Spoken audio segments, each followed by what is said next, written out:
नमस्कार। सूचना एवं जनसंपर्क विभाग की प्रस्तुति हिमाचल बुलेटिन में आपका स्वागत है। पेश है आज के समाचार। मुख्यमंत्री श्री जयराम ठाकुर ने आज कांगड़ा जिला के डॉक्टर राजेंद्र प्रसाद चिकित्सा महाविद्यालय टांडा परिसर में प्रदेश में कोविड महामारी की स्थिति की समीक्षा बैठक की अध्यक्षता की। इस अवसर पर श्री जयराम ठाकुर ने प्रदेश के लोगों से कोरोना महामारी के प्रति और अधिक सतर्क रहने का आग्रह किया। उन्होंने कहा कि इस बार यह वायरस अधिक प्रभावशाली और खतरनाक बनकर लौटा है। स्वास्थ्य विशेषज्ञों ने कोरोना के नए स्ट्रेन का अध्ययन करने के उपरांत पाया है कि इसमें खांसी और बुखार जैसे कोई लक्षण सामने नहीं आ रहे हैं और मरीजों को जोड़ों में दर्द, शारीरिक कमजोरी, कम भूख लगने और कोविड-19 निमोनिया जैसी समस्याएं आ रही हैं।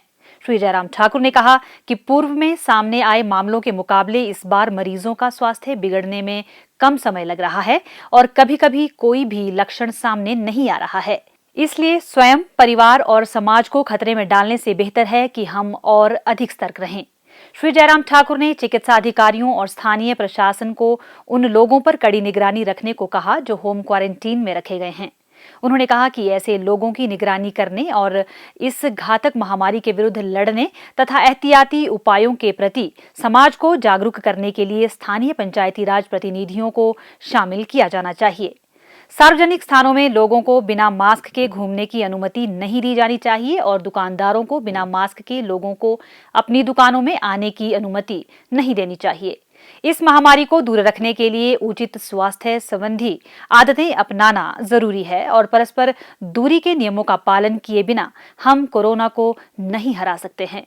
स्वास्थ्य विभाग के सभी सुरक्षा नियमों को अपनाकर हम सुरक्षित रह सकते हैं, जिससे हमें आर्थिक गतिविधियों को सुचारू रखने में सहायता मिलेगी और देश और प्रदेश की विकास, उन्नति और आर्थिक की प्रभावित नहीं होगी।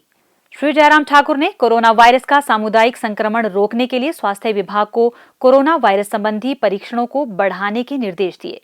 उन्होंने कहा कि कोरोना वायरस का नया रूप हमारे नासाग्रसनी भाग में नहीं रहता है और यह सीधे तौर पर फेफड़ों को प्रभावित कर रहा है। उन्होंने कहा कि स्वास्थ्य विभाग लोगों को इस कठिन समय में प्रोत्साहित करें ताकि वे इस घातक महामारी से कम प्रभावित हों। उन्होंने लोगों को सतर्क रहने और जहां तक संभव हो भीड़-भाड़ वाले स्थानों से बचने और सार्वजनिक स्थानों व परिवहन के उपयोग के दौरान हर समय मास्क पहनने का आग्रह किया। बार-बार हाथ धोने की आदत अपनानी चाहिए क्योंकि यह बेहतर स्वास्थ्य सुनिश्चित करता है। उन्होंने कहा कि लोगों की लापरवाही के कारण प्रतिदिन बड़ी संख्या में नए मामले सामने आ रहे हैं जो समाज को खतरे में डाल रहे हैं। हिमाचल प्रदेश सरकार द्वारा स्वास्थ्य के क्षेत्र में शुरू की गई महत्वाकांक्षी योजना हिमकेयर का लाभ उठाने के लिए पात्र परिवार 31 मार्च तक पंजीकरण करवाएं।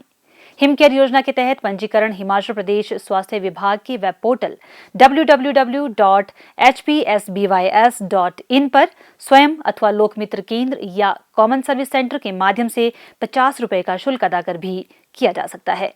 हिमकेयर योजना के तहत पंजीकरण करवाने के लिए Aadhaar card, ration card, mobile number और श्रेणी के प्रमाण पत्र की आवश्यकता होती है। वर्ष 2022 तक किसानों की आय को दोगुना करने के उद्देश्य से सिंचाई सुविधाओं के विस्तार एवं कृषि गतिविधियों में विविधता लाने के लिए मुख्यमंत्री श्री जयराम ठाकुर के कुशल नेतृत्व में प्रदेश सरकार ने अनेक नई योजनाएं आरंभ की हैं, जिनके सफल कार्यान्वयन से किसानों की आय में वृद्धि हुई है। प्रदेश में प्राकृतिक खेती को बढ़ावा देने के लिए सुभाष पालेकर प्राकृतिक कृषि को अपनाया गया है, जिसके तहत देसी गाय के गोबर से बनी खाद का उपयोग करने पर बल दिया जा रहा है। प्रदेश के हजारों किसानों ने रासायनिक उर्वरकों व कीटनाशकों के उपयोग को समाप्त कर प्राकृतिक रूप से उपलब्ध वैकल्पिक संसाधनों को अपनाया है। इससे उनकी खेती करने की लागत भी कम हुई है और उत्पादों की पौष्टिकता भी बढ़ रही है। ऊना जिला के बंगाणा उपमंडल के सिहाना गांव के प्रगतिशील किसान श्री मनजीत सिंह ने प्राकृतिक खेती तकनीक को अपनाकर एक नई शुरुआत की। कृषि विभाग द्वारा आयोजित किए जाने वाले किसान प्रशिक्षण शिविरों में प्राकृतिक खेती तकनीक सीखने के बाद आज वह मास्टर ट्रेनर के रूप में न केवल दूसरे किसानों को प्रशिक्षित कर रहे हैं बल्कि उन्हें प्राकृतिक खेती के लिए प्रोत्साहित भी कर रहे हैं। प्रदेश सरकार प्राकृतिक खेती के लिए अनेक प्रोत्साहन प्रदान कर रही है। श्री मनजीत सिंह को पॉली हाउस लगाने तथा ड्रिप इरिगेशन के लिए 85% और पानी का टैंक बनाने के लिए 70,000 रुपए का अनुदान दिया और समय समय पर बीज इत्यादि खरीदने के लिए भी सरकार ने मदद प्रदान की। 2018 में एक पहले तो 2 दिन का शिविर था नौणी यूनिवर्सिटी सोलन में, तो वहाँ पर प्राकृतिक खेती के जनक श्री सुभाष पालेकर जी ने हमें इसके बारे में अवगत कराया कि कैसे प्राकृतिक खेती की जाती है। फिर उन्होंने ही 6 दिन का एक शिविर, एक कार्यशाला जो है वो पालमपुर यूनिवर्सिटी में लगी, एग्रीकल्चर यूनिवर्सिटी में, जहाँ हमने इसकी पूरी विस्तृत तरीके से हमने सीखा कि कैसे प्राकृतिक खेती की जाती है।